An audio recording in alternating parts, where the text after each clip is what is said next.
Hello and welcome back to another GCSE revision video. Now, if you've been following First Year Tutors for long enough, you will know that we've helped hundreds of GCSE students get 6s, 7s, 8s and 9s in the final GCSE English Literature, Paper 1 and Paper 2 exams, as well as in their language, Paper 1 and Paper 2 exams. And we have achieved this through our one-off literature weeks, where in these very intensive weeks, in just 1 hour per lesson over half-term breaks, we answer a literature exam past questions, and I show students how to write grade 9 model answers when it comes to topics like Macbeth, Inspector Calls, Christmas Carol, and also they get cheat sheets that they can use to memorize key quotations, context and themes.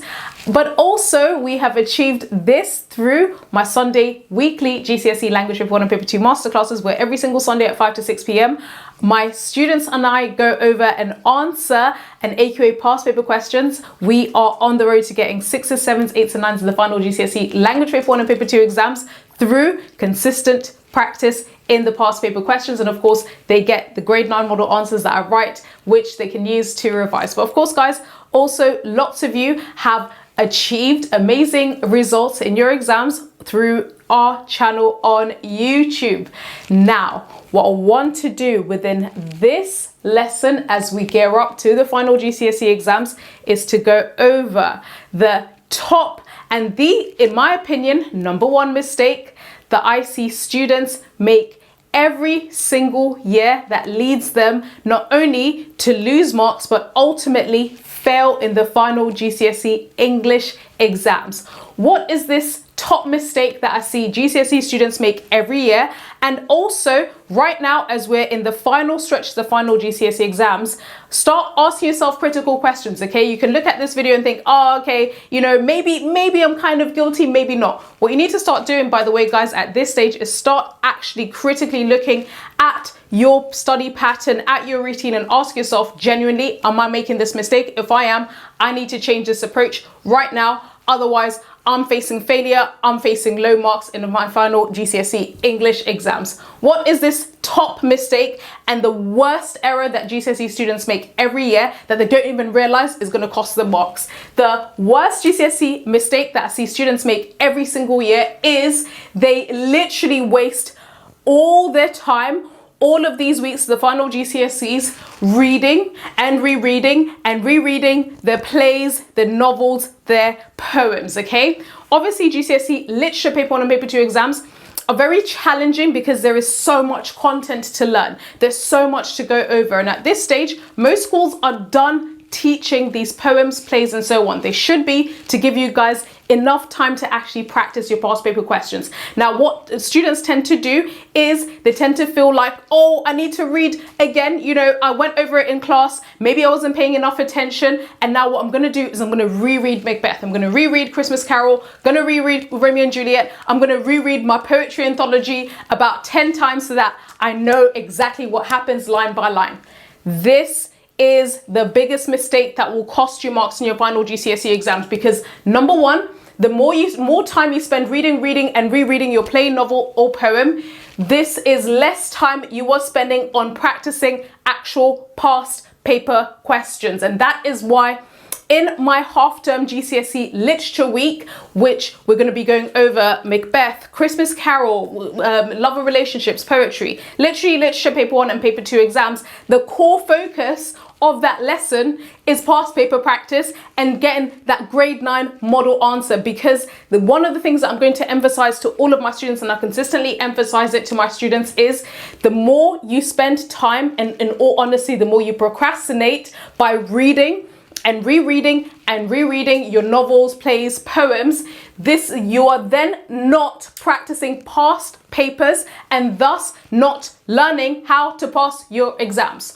Also, reading and rereading and reading your plays, poems, and so on means you actually aren't even memorizing this, because when you're reading and rereading and rereading, this is just passive learning, okay? Passive learning is stuff that you just take in and then it somehow flies out of your mind, okay? You're not actively practicing what you're learning. It's very passive. So you're also not practicing past paper questions, and on top, you're not memorizing past key quotes, okay? You're not memorizing context, you're not memorizing themes. And again, guys, in my GCSE Literature Week, this is why I've created cheat sheets for Macbeth, Christmas Carol, literally all of the set texts and poems, because I always tell my students, guys, put the poems away, put the plays away, put the novels away. This is not the time to be picking that stuff up. You need to be done with that, okay? You need to now be spending your time memorizing and practicing past papers.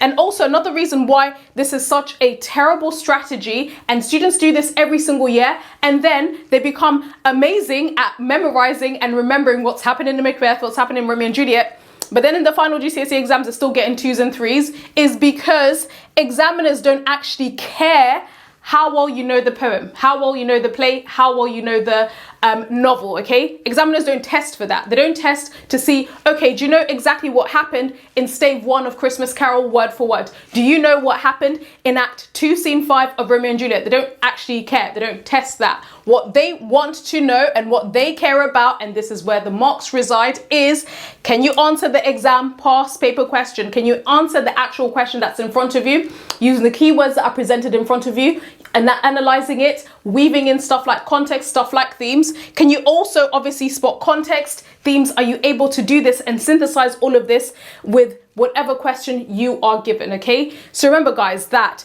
if you are stressing, if you're like, okay, I know that at this stage you should be done in school with learning poems, plays, but we're running behind, we're still learning new material, I'm stressed out because I don't even feel like I can start practicing past paper questions.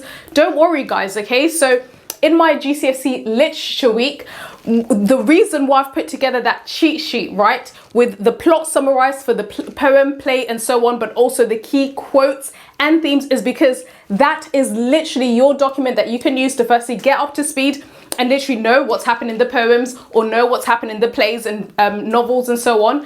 But then the bulk of your time afterwards will then be spent on actual past paper practice, okay? So if in your class you guys are moving a little bit slowly, or maybe you're not getting kind of any momentum in terms of getting feedback, looking at past paper questions, knowing exactly what a grade 9 response looks like, so that you can now start learning from it and start working towards getting the marks that you'd like and you feel you deserve, literally just join in my half-term GCSE Literature Week, where we're going to be focusing exactly on this: exam technique, exam strategy. And of course, guys, for those of you that are interested in language paper 1 and paper 2 practice, every single Sunday at 5 to 6 p.m, we practice language paper 1 and paper 2, okay? We are on the road to getting those 7s, 8s, and 9s through this consistent revision and practice, okay? So guys, I hope you're not going to be making the same mistake this year that lots of students make every single year and find that they are failing in their exams. And I would like to suggest, guys, put those novels away, put those poems away, put those plays away, start memorizing quotes and spending 100% of your practice time on actual past paper practice.